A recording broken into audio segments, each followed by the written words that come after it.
Bueno, muchas gracias, Carmen, por la introducción. Vamos a ver cómo arrancamos los debates. Bueno, le quiero dar las gracias a mis compañeras. En primer lugar, a Beatriz Casado. Es técnico del área de mediación con entidades financieras del Instituto de Crédito Oficial. Bueno, bienvenida. Sí, muchas gracias, pero es sí. verdad que tu viaje ha sido más corto que el del resto. Desde luego. Pero bueno, gracias por participar. Muchas gracias. Tanto en la mesa como en la contribución del artículo de que luego hablaremos. Pilar Mas Rodríguez, economista principal en BVA Research. Muchas gracias. Gracias a vosotros, un placer. Un artículo diferente desde una óptica financiera, no tanto de actividad y productos, sino un poco de análisis sobre el turismo. Y bueno, Marina García Gil, analista de Economía y Mercados en AFI. Gracias, Marina. Muchas gracias. Contigo espero que nos ayudes a contextualizar el turismo, cómo está, para que luego los debates sean más enriquecedores de esta visión más macro. Esa es la idea. Vale, pues muchas gracias. Bueno, voy a empezar contigo, Marina, si te parece, y así nos das un poco la visión general, ¿no?, sobre esa concatenación de años, que año tras año hay récords de datos de turismo, ¿no? Cada año hay más, ¿no? Si nos puedes hablar un poco de esos datos y cuáles son las fortalezas del sector turístico español, pues así arrancamos. Genial. Pues de momento lo que estamos viendo, y yo quiero destacar, es la capacidad de adaptación del sector turístico en España, ¿no?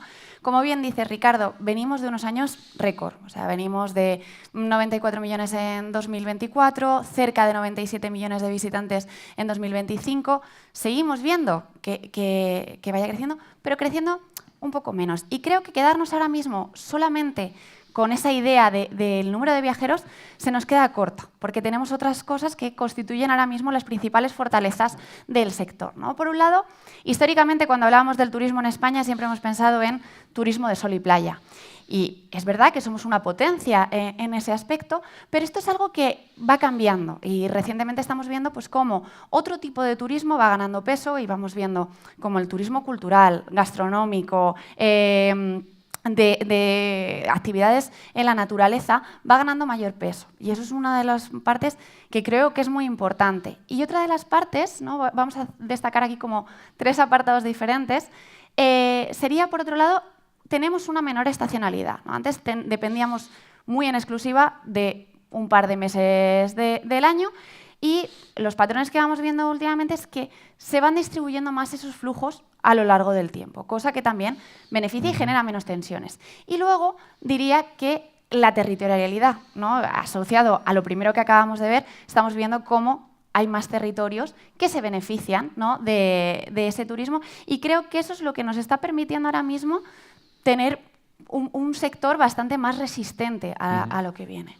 Hablaremos de territorialidad y tendencias, sobre todo con Pilar, pero quería preguntarte también, Marina, o sea, al final no solo volumen, sino también valor añadido, ¿no? Entiendo que es lo que está cambiando ligeramente o mucho, en este caso, el sector, ¿verdad? Exactamente. O sea, como he dicho, hemos tenido unos años muy buenos, pero esperamos que poco a poco vayan frenándose. Al final hemos venido de la recuperación después de la pandemia, entonces ahora mismo por el lado de número de turistas podemos esperar que la cosa vaya moderando. ¿Y dónde vemos ahora que se pueda seguir mejorando?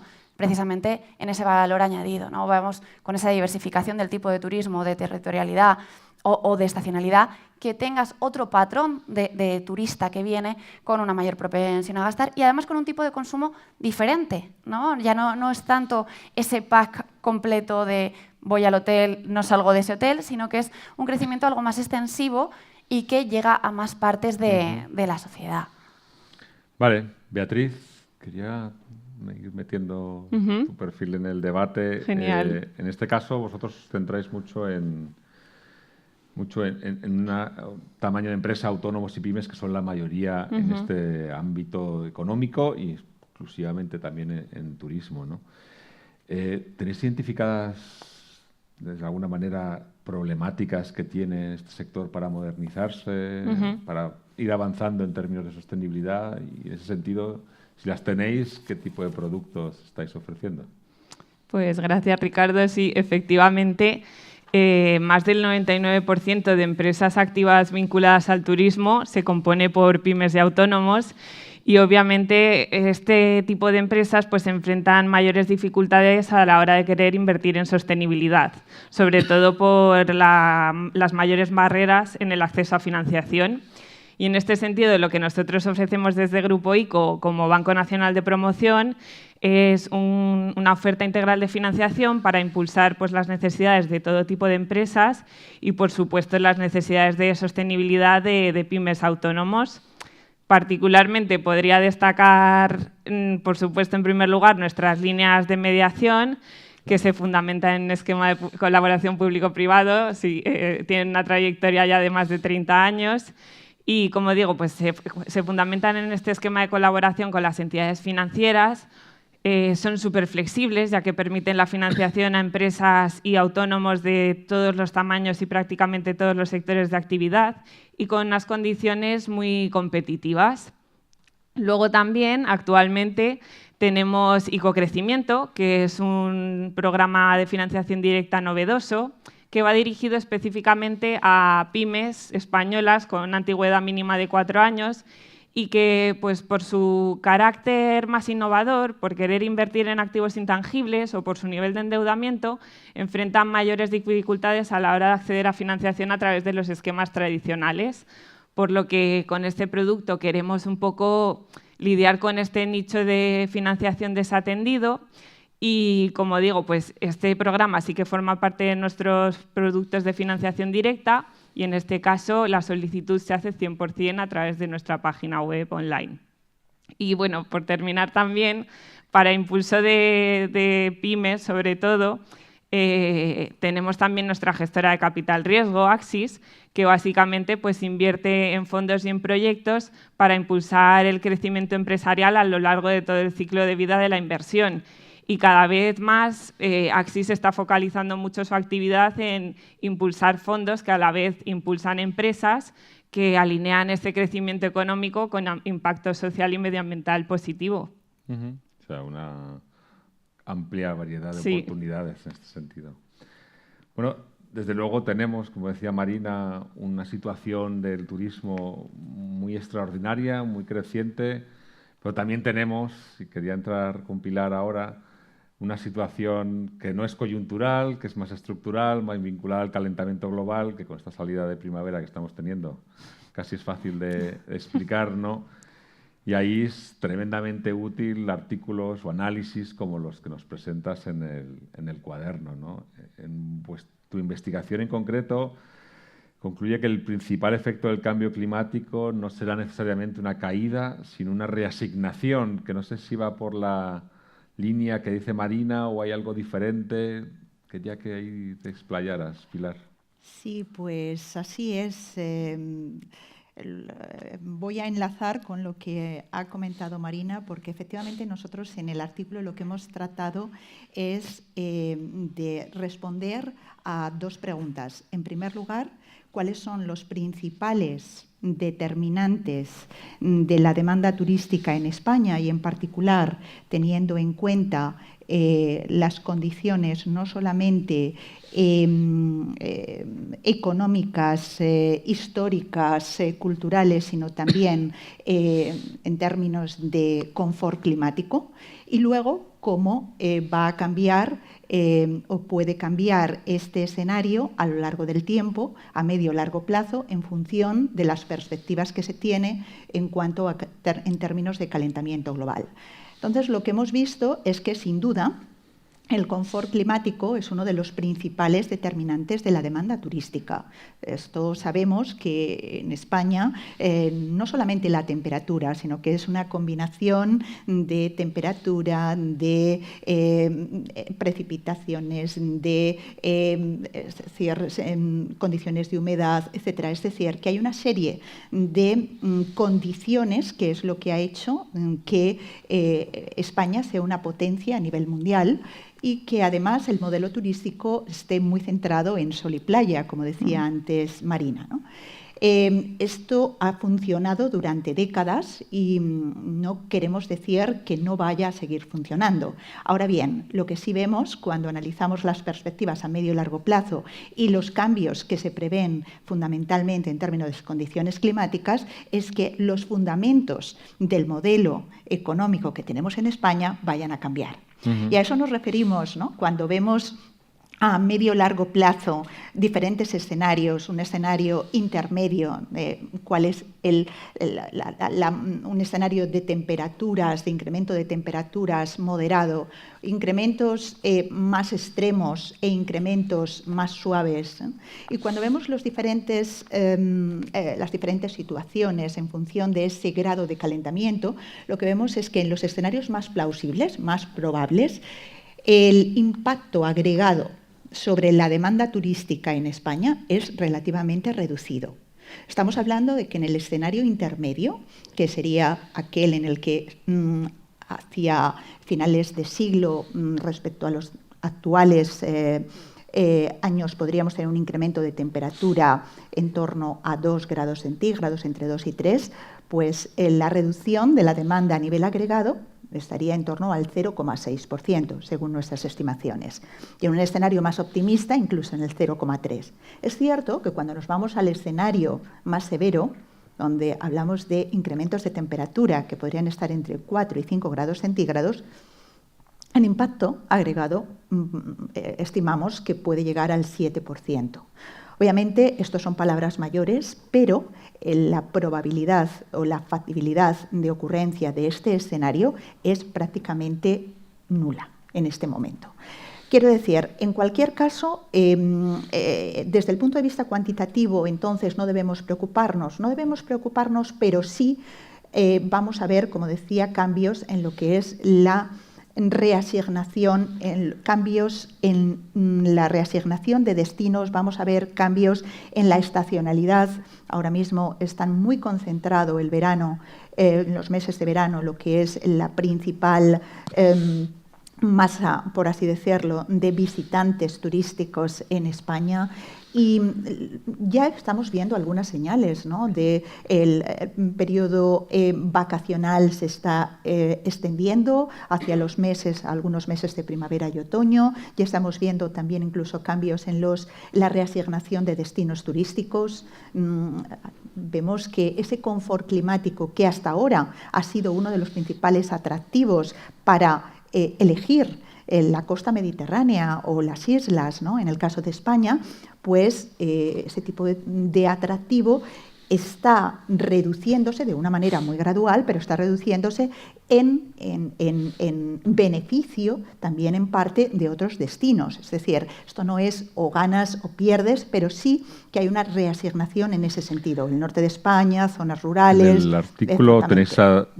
el artículo tenéis esa diferenciación por territorios, ¿no? Y sí que se ve que, más allá de las cifras globales, hay una reasignación mayor o menor, incluso en función del modelo climático que se usa.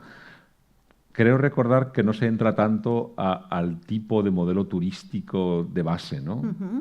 ¿Es así?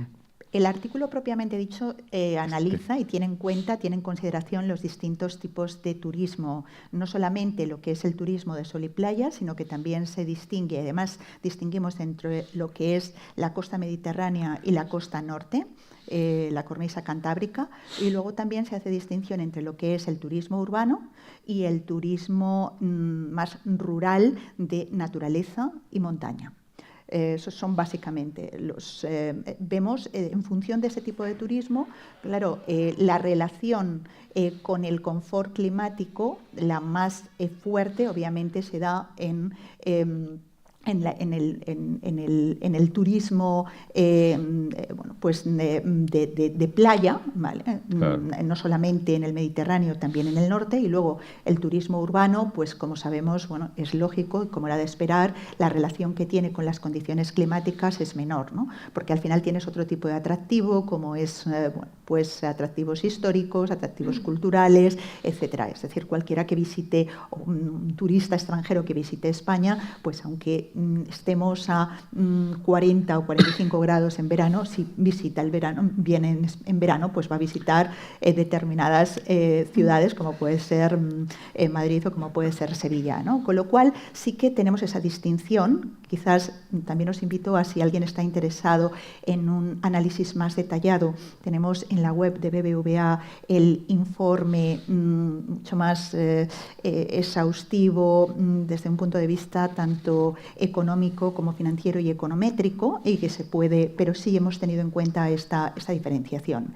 Y vemos que esos cambios están patentes desde ya y se van a ir intensificando. No vemos un cambio abrupto en el tipo de modelo turístico español. España no va a dejar de ser una potencia mundial a nivel turístico, pero sí que los fundamentos van a cambiar. Y esto es muy relevante de cara a empresas, de cara al sector público y de cara al sector financiero, obviamente, porque esto requerirá una adaptación que sin duda es la que va a determinar la competitividad y el valor añadido, como hablabais antes, a medio y largo plazo. Y entre Marina y tú, Pilar, ¿podéis darnos algunos datos o algunas referencias a cómo está cambiando ya algunos patrones o algunas señales en temas de destinos turísticos? Sí, pues ahí, por ejemplo, en tema de destinos,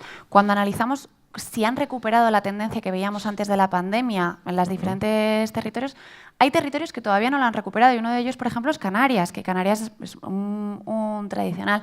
Hay otro, Sol y Playa, como la Comunidad Valenciana, que sí, que ha recuperado y está claramente por encima. Pero donde vemos también esa diferencia es en Galicia, Navarra, País Vasco.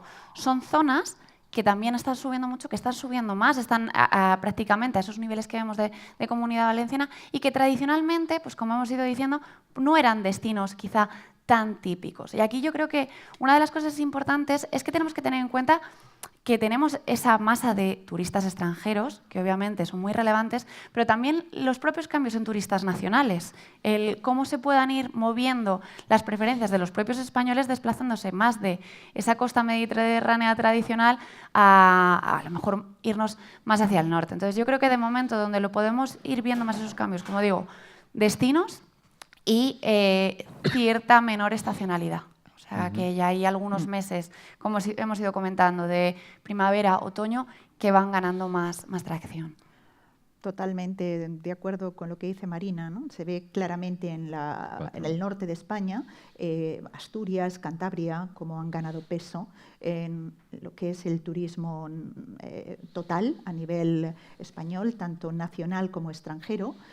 Y también las zonas urbanas y las zonas, las zonas urbanas, pero sobre todo las zonas más de montaña, ¿no? De turismo rural, natural, etcétera, ¿no? Claro, aquí también estamos teniendo en cuenta que se están los diferentes destinos, el sector turístico se está adaptando y tiene que seguir haciéndolo. Esto es un proceso que es estructural, no ha venido para acabar dentro de uno. Es decir, el modelo turístico, ya digo, que hemos estado observando, estaba en gran parte beneficiado o condicionado por esas temperaturas muy atractivas que ahora mismo con pues todos los eventos extremos que tenemos, justamente pues puede ser una reversión en parte, ¿no? Y entonces ahí es importantísimo estar preparados. Y yo creo que también tenemos que estar muy pendientes al turismo extranjero. España, sabemos todos que se encuentra en el top a nivel mundial de países receptores de turistas extranjeros, y además ese turismo está muy concentrado en los meses de verano y muy concentrados en el litoral mediterráneo, con lo cual no quiero verlo como un riesgo, pero sí como una señal adelantada de cuáles son las medidas que hay que ir adoptando desde ya, porque lo podemos ver que como esto, en ningún momento la adaptación creo que debemos verla como son pérdidas futuras, ¿no? No, esto es cómo invertir de una manera productiva en este momento para tener un sector mucho más competitivo y más resiliente a medio y largo plazo, que España tiene pues posibilidades de hacerlo y seguro que lo conseguirá. Sí, yo he visto alguna vez incluso algún artículo que habla de que las tasas de repetición de turistas extranjeros cuando su visita anterior coincide con una ola de calor se reducen las tasas de repetición en el corto medio plazo, ¿vale? Sí, sí. Y ahí va el mismo mensaje Eso que dice es, Pilar. ¿no? Este es un indicador exactamente, Ricardo. O sea, tenemos que estar muy pendientes porque, ya digo, el cambio, cuando hablamos de cambio climático es algo muy genérico, hablamos de temperaturas, pero lo que estamos hablando es de confort, ¿no? Ese confort, o sea, puede pasar, o sea, en los extremos, ¿no? Bueno, pues igual que ese confort ha condicionado, ha beneficiado a determinada zona durante muchos años, pues puede ocurrir exactamente lo contrario, ¿no? En beneficio de otros turistas, de otros destinos turísticos, sin duda, claro. Pero también ahí importante estar preparado, porque no es solamente demanda, sino tener que la oferta sea la adecuada adaptada para poder recibir ese tipo de turismo. Bueno, pues vemos que el sector turismo tiene una situación boyante o de fortaleza, pero también es verdad que el cambio climático obliga a adaptarse, como dice ahora Pilar, ¿no? Y quería hablar un poco con Beatriz de estos temas, ¿no? Al final, sois una entidad financiera y tenéis que adaptaros a esa demanda cambiante, en este caso de turismo, ¿no? ¿Qué ofrecemos en este sentido? ¿Qué instrumentos tenemos según tamaño de proyecto, según perfil de empresa, grado de madurez, pensando sobre todo en empresas turísticas? Sí, pues sobre todo si hablamos de empresas turísticas y también ligándolo un poco con mi mensaje anterior y hablando por un lado sobre todo de lo que impulsamos para pymes y autónomos y sus proyectos de sostenibilidad, contamos, como comentaba antes, con nuestras líneas de mediación y con icocrecimiento, si bien es importante tener en cuenta que el proceso de solicitud es diferente en cada uno de los casos. En el caso de nuestras líneas de mediación, como decía antes, pues se fundamentan en este esquema de colaboración público-privado con las entidades financieras. Básicamente nosotros solo tenemos una sede en Madrid, entonces para dotar a las líneas de la capilaridad que las caracteriza, nos tenemos que apoyar en este esquema de colaboración. Básicamente nosotros contamos con acuerdos de financiación con la mayor parte de la banca privada y es precisamente esto lo que dota las líneas de esta capilaridad y lo que nos permite alcanzar a empresas de todo el territorio. Además, las entidades financieras obviamente asumen un rol clave, dado que son los que realizan el análisis de riesgos de la operación, las que solicitan las garantías que estimen oportunas y las que finalmente determinan si el proyecto es viable, por lo que en caso de estar interesados en las líneas de mediación, los interesados deben acudir directamente a estas entidades financieras.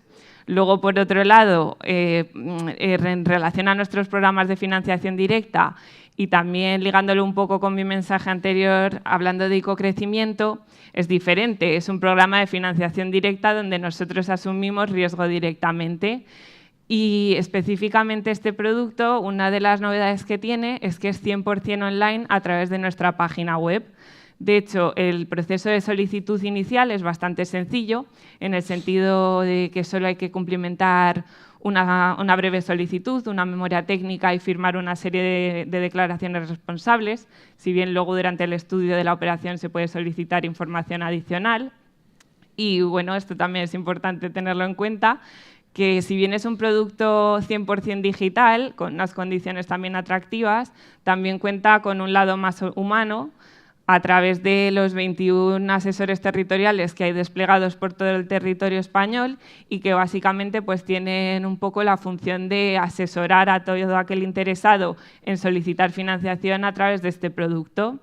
Entonces, esto sí me centro sobre todo en nuestros instrumentos de deuda y en impulsar pues, actividad de sostenibilidad de pymes, de autónomos, también en el caso de nuestras líneas de mediación.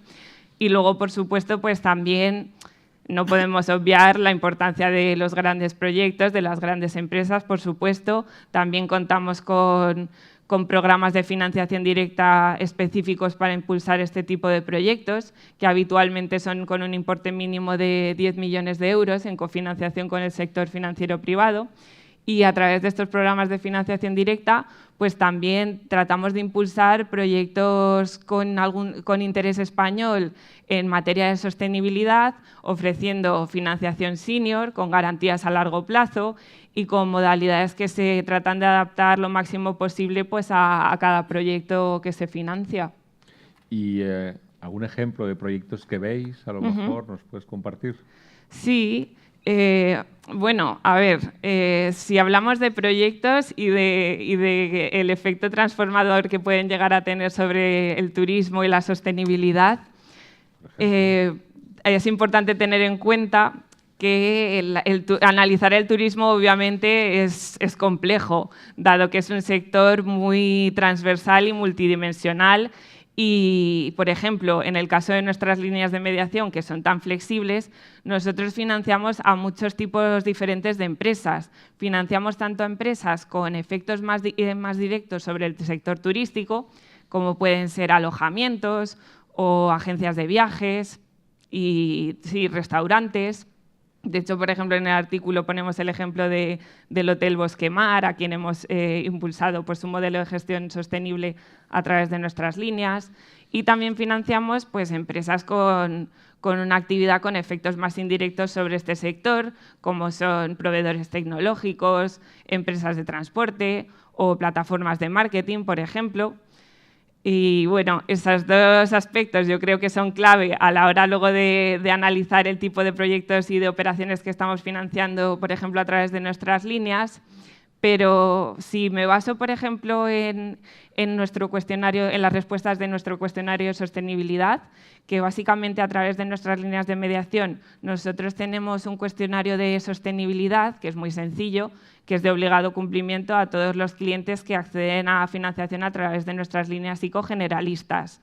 Y en base a los resultados de este cuestionario, que nos permiten acercarnos un poco más a ver si las operaciones cumplen una serie de requisitos de sostenibilidad, vemos que estamos financiando muchos proyectos vinculados a la rehabilitación y la reforma de edificios, de hoteles, alojamientos, restaurantes, y también, por otro lado, impulsamos mucho proyectos de la mejora relacionados con la mejora de consumo energético, que también pues, es un gran tema.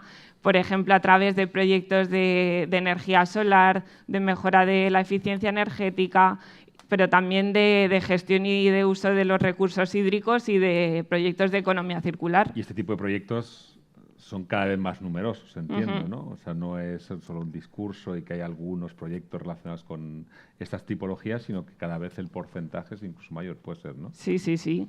Claro, cada vez las empresas están más concienciadas también y más sensibilizadas con todo lo que es relativo a la sostenibilidad y con la idea de que la sostenibilidad es una inversión, no un coste únicamente.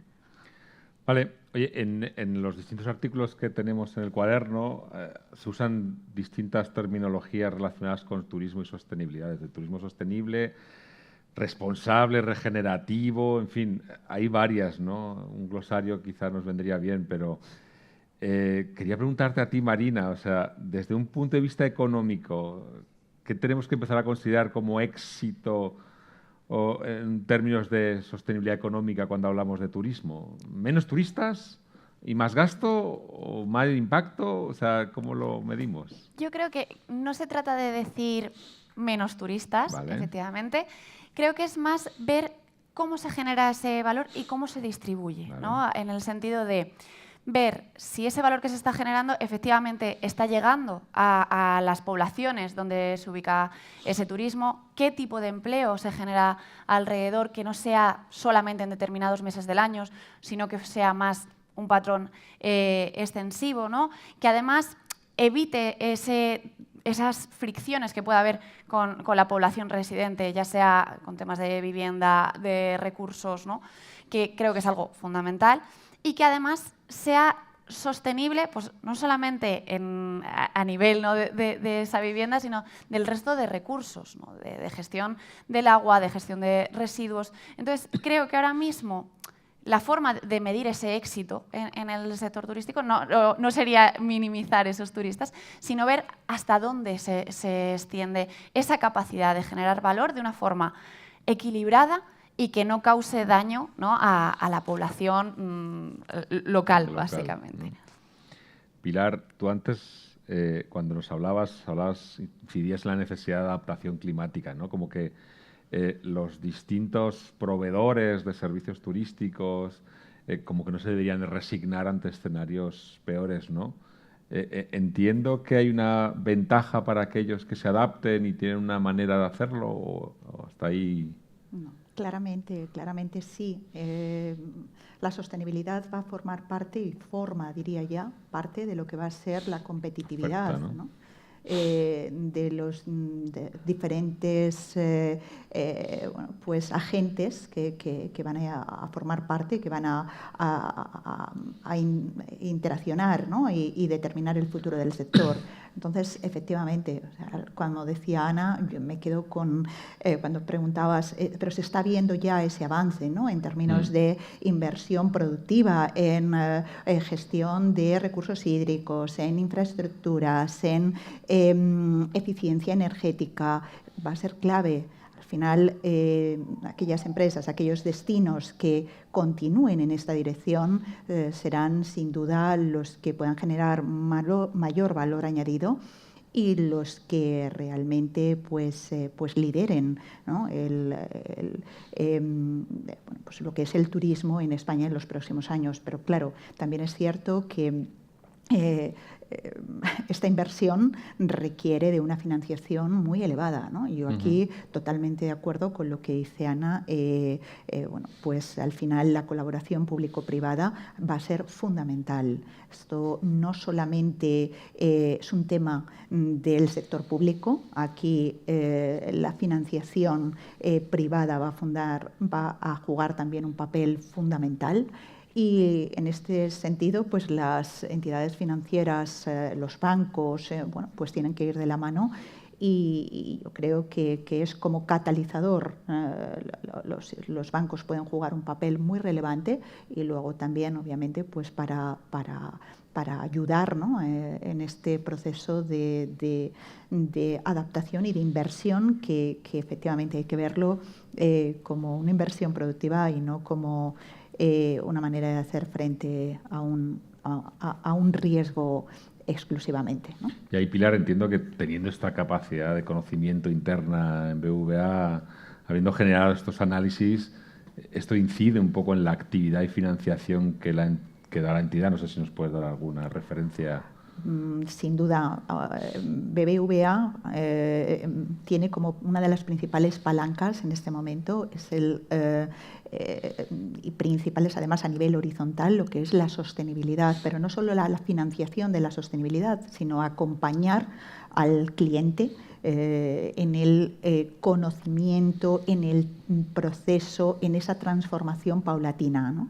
Con lo cual, esto se lleva a cabo a nivel sectorial en múltiples sectores y esta información, todos estos análisis son muy relevantes de cara a tener bueno, pues información para acompañar, ya digo, a las empresas, a los particulares, al sector público, pues a llevar a cabo este cambio que sin duda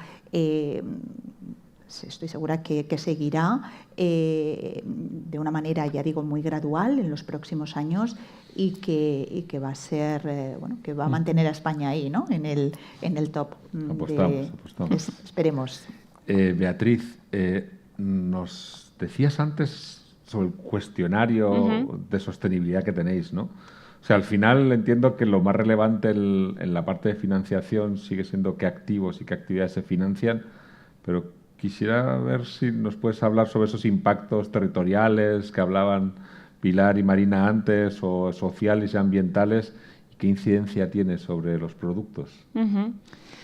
Pues nosotros desde ICO, al final, como Banco Nacional de Promoción, nos vamos adaptando a la realidad y a la estrategia que desde España se sigue. En este sentido, obviamente, la sostenibilidad cada vez se está convirtiendo en un pilar más clave en la estrategia de España en general y del turismo en particular. Y, por supuesto, pues nuestros instrumentos también se adaptan a esa nueva realidad y a impulsar cada vez este tipo de impactos a largo plazo. Y esto se puede ver muy claramente a través de todo nuestro catálogo de productos. Por un lado, por supuesto, ICO-Crecimiento, este nuevo producto novedoso que os comentaba. Una de las razones clave de ser del producto en sí es el interés por impulsar la inversión en activos intangibles, como pueden ser pues, programas de formación, programas informáticos, gastos en investigación y desarrollo, patentes, es decir, pues activos que además, como decía antes, las empresas tienen mayores dificultades a veces a la hora de acceder a financiación a través de esquemas tradicionales y que claramente pues tienen un impacto a largo plazo que puede ser muy beneficioso a nivel social. Luego también nuestras líneas de mediación, por supuesto, también se adaptan a las realidades del sector y buscan en todo momento querer impulsar este tipo de impactos. Nuestras líneas tradicionales, como comentaba antes, son súper flexibles y buscan financiar las necesidades del tejido productivo, todo tipo de necesidades. Y también pues, hablar a lo mejor un poco más en particular de nuestras líneas del plan de recuperación que han estado en funcionamiento estos años. Básicamente, nosotros somos Implementing Partner de la Unión Europea, lo que significa que estamos habilitados para la gestión delegada de fondos en programas de la Unión Europea y hemos gestionado una buena parte de los fondos de la adenda del plan de recuperación. Hemos puesto en marcha diversas líneas para impulsar, por ejemplo, la transición verde, la sostenibilidad en empresas como el turismo. Y, particularmente, uno de los instrumentos que hemos puesto en marcha es nuestra línea ICO Verde, que es una línea que va específicamente dirigida a impulsar proyectos de inversión verdes, que con verde pues, hablamos de un concepto muy amplio.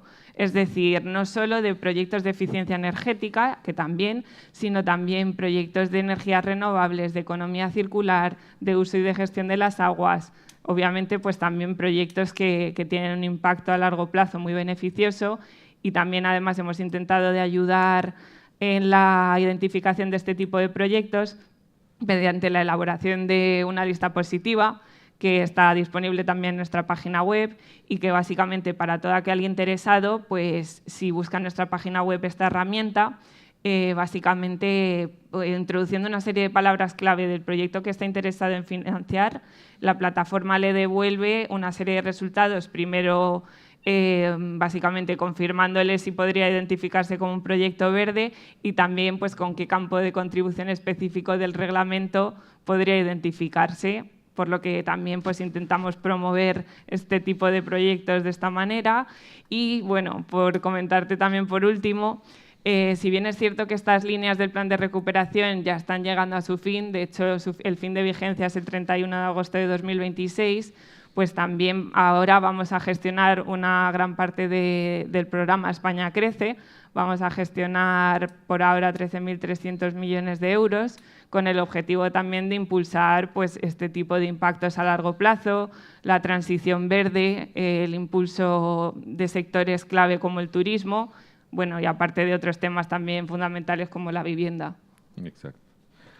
Bueno, yo quería pediros una breve reflexión final y os la voy a tratar de encauzar por lo siguiente, ¿no? Hasta ahora el éxito turístico, como decíamos al principio, lo medíamos en número de visitantes, pero es verdad que en un contexto donde la sostenibilidad es un factor económico y financiero, más allá de su contribución positiva, donde el cambio climático es estructural y habrá que ver hasta qué niveles de problemática nos genera, quería pensar en el futuro, ¿no? Y si me podéis dar una referencia de cómo medir el éxito futuro del turismo español, sea con un indicador, sea con una reflexión, sea con un elemento de evolución. Con esto cerramos. Si quieres, Marina. Yo, como bien dices, Ricardo, o sea, el número de visitantes creo que hay que dejarlo ahora mismo para otro lado y en mi opinión, sería una combinatoria, ¿no? Deberíamos ver pues esa mayor capacidad de generar valor añadido, de ganancias de productividad, de creación de empleo, de diversificación territorial, estacional y de países de origen, ¿no? Como bien decía Pilar, todo esto encuadrado con sostenibilidad, sobre todo con la población residente, como decía, y con esos recursos escasos. Gracias, Marina. Pilar, una reflexión. Pues, a ver, es difícil. Yo quizás, resumiendo, me quedaría con 2 indicadores. Vale. Primero, el indicador de confort climático. Este indicador yo lo seguiría de cerca porque realmente tiene una incidencia muy relevante sobre las decisiones de elección de destino. Y en particular esto yo creo que hay que mirarlo como estamos realmente en un punto de inflexión, estamos en qué punto, ¿no? La evolución de ese indicador. Y por otro lado, algún indicador de demanda, es decir, cómo está reaccionando, o sea, quién quiere venir aquí. Quizás, fijaos, exclusivamente el número de visitantes no, pero el número de visitantes extranjeros sí, lo miraría muy de cerca. ¿No? Yo creo que gran parte del éxito del turismo español depende del turismo extranjero y va a ser muy importante ver porque además hay otros destinos, hay otro tipo de factores que obviamente también en el contexto internacional y global en el que nos encontramos hoy también van a interactuar, en particular como es, por ejemplo, la geopolítica, etcétera. Entonces yo miraría bien también el seguimiento, o sea, de cuántos turistas extranjeros siguen viniendo a España. Gracias. Beatriz, para cerrar. Pues muy de acuerdo con mis compañeras. Por ejemplo, con el mensaje que trasladabas, Marina, de intentar transitar a lo mejor de indicadores de cantidad a indicadores de calidad y, por supuesto, poniendo como pilar fundamental de la estrategia del éxito la sostenibilidad desde su triple vertiente, la vertiente ambiental, pues obviamente pues cuidando nuestra biodiversidad y también impulsando programas de adaptación como ha incidido Pilar, resulta clave. También desde la perspectiva social, obviamente, de poner el foco de esta estrategia en las personas, lo que incluye obviamente a turistas, pero también a residentes y a empresarios, entre muchos otros pues, en este conjunto. Y obviamente pues también de gobernanza, de que sea pues un clima participativo en el que se incluyan a todos los actores del sistema, que obviamente pues incluye a la sociedad civil, a las empresas y al gobierno, y que, por cierto, un guiño, me parece muy interesante como lo analiza Javier en su artículo sobre cómo se ha recuperado este pueblo tan maravilloso de las Tierras Altas de Soria, que ahora creo que nos va a comentar en mayor profundidad, pero que me resulta un ejemplo muy interesante de cómo también este ámbito de la gobernanza resulta fundamental para asegurar el éxito de la estrategia turística a largo plazo. Pues muchas gracias a las tres por darnos contexto y detalles de hoy y de mañana. Tenemos una segunda mesa con iniciativas y negocio, no solo Javier, sino también está Ana, Elena, Mariana y mi compañera Ana, que toman el relevo ahora. Con ellos veréis distintas iniciativas que no solo mejoran la oferta de turismo, sino que innovan bastante en cuanto a cómo ofrecerlo. Así que, adelante, muchas gracias. Muchas gracias. Gracias.